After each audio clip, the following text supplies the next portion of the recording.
नमस्कार दोस्तों, मैं हूं डॉक्टर विजय प्रकाश। आज हम बैठे हैं अपने एक पुराने पेशेंट के साथ। ये हैं विजय सिंह जी। आज इन्होंने 3 थेरेपियां करवा ली हैं और 3 सिटिंग्स के बाद इनकी क्या कंडीशन है मैं आपको समझाता हूं। तो देखिए, सबसे पहले आपको एमआरआई रिपोर्ट दिखा देते हैं इनकी। जब ये आए थे 6 अगस्त 2018, 6 अगस्त 2018 की इनकी एमआरआई रिपोर्ट है, जिसमें कि इनके जो हिप जॉइंट में इनका avascular necrosis of femoral head on both side, right side में ज़्यादा है, लेफ्ट साइड में कम है ना। स्टेज 3 है on the right side and stage 2 है ऑन द लेफ्ट साइड। ये है 6 अगस्त 2018 की रिपोर्ट। इसके अकॉर्डिंग अगर आप इनका एक्सरे देखें तो ये एक्सरे इनका ये है आपका 7 अगस्त 2018 का। इसमें जो है इनकी हेड का शेप काफ़ी ठीक था। ये 3rd स्टेज की कंडीशन थी, ठीक है। इसके बाद जब ये हमारे पास आए हैं 19 जुलाई 2019, इसमें क्या है कि आप ये देख रहे होंगे कि ये हेड का शेप यहाँ पे थोड़ा बिगड़ चुका है। यहाँ पे एक ऑस्टियोफाइड, बड़ा सा ऑस्टियोफाइड निकल आया है और दूसरी साइड में भी यहाँ पे 2 ऑस्टियोफाइड्स बने, ये और एक ये बने। इसके अलावा आप देख रहे हैं यहाँ पे फ्यूज़न हो रहा है बोन का, ये पॉइंट पे और इस पॉइंट पे। इसके साथ राइट साइड में भी फ्यूजन है, ये जिसकी वजह से इनको काफ़ी दर्द रहता था, ठीक है। तो चूंकि ये अब ये इसमें और इसमें 1 साल का अंतर हो गया, इस और हेड का शेप बिगड़ गया, तो ये 4th स्टेज की कंडीशन का एवियन है, जिसमें इनको काफ़ी दर्द था, जिसकी वजह से ये हमारे पास आए थे। तो इनका जो एवियन हुआ था, ये मोस्टली इनका एवियन स्टेरॉइड की वजह से ही था। इन्होंने किसी बीमारी के लिए स्टेरॉइड लिया था, जिसकी वजह से हुआ था। अब मैं आपको इनका लेटेस्ट एमआरआई दिखा रहा हूँ, लेटेस्ट एक्सरे दिखा रहा हूँ। ये जो एक्सरे है इनका, इसमें देख सकते हैं कि आप क्लियर हो गया है। इधर के जो ऑस्टियोफाइड्स बने थे, ये फ्यूजन था, फ्यूजन नहीं है, स्पेस भी क्लियर है।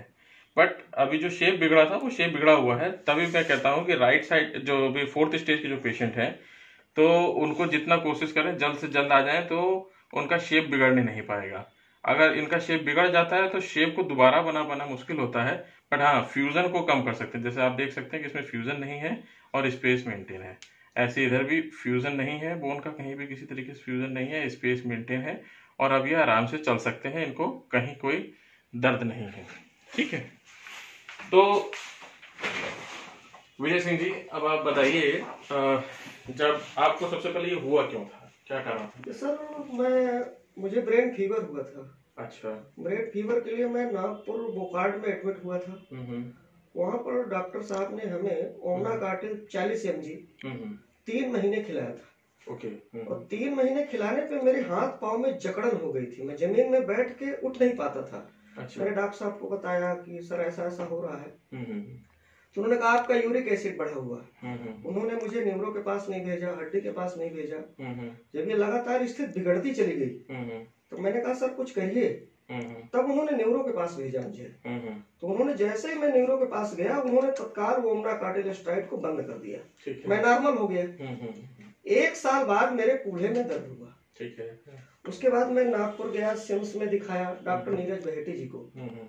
तो उन्होंने जो मुझे मेरी टांगों को फैला के देखा, बोला जो आप समझ रहे हो उससे कुछ हटके है। अच्छा। एमआरआई उन्होंने किया। एमआरआई भी जब उन्होंने बताया कि आपके दोनों हिप जॉइंट में प्रॉब्लम आ गई है, ठीक है। और उसके बाद मैं आयुर्वेद का ट्रीटमेंट लिया, बनारस का। दर्द में राहत थी मुझे, लेकिन मैं शेप को चाहता था कि पूरी तरह नेचुरल हो जाए। फिर मैंने आपका वीडियो देखा, साल भर मैंने बनारस का आयुर्वेदिक ट्रीटमेंट लिया, पंचकर्म भी करवाया। उसके बाद आपके यहाँ आया और 3 बार से आपके यहाँ रहा हूँ। ठीक ठीक। तो इस तरह से आप देख सकते हैं कि कैसे स्टेरॉइड कितने ज्यादा खतरनाक साइड इफेक्ट पैदा करता है, जिसकी वजह से आदमी की जिंदगी बर्बाद हो सकती है, खराब हो सकती है। एवेस्कुलर नेक्रोसिस होने की वजह से आदमी अपाहिज तक को हो सकता है। तो हम मेरी गुजारिश है आप लोगों से कि स्टेरॉइड को बहुत ही सोच समझ कर और बहुत ही ज्यादा जब आवश्यक हो जाए, बिल्कुल लाइफ सेविंग कंडीशन हो, तभी उसको इस्तेमाल करें, अन्यथा उसका प्रयोग ना करें। अब मैं आपको दिखाना चाहता हूं कि ये पहले से कितना बेटर चल पाते हैं, ठीक है। चलिए आ जाइए, वापस आ जाइए, ठीक है। फिर वापस आइए।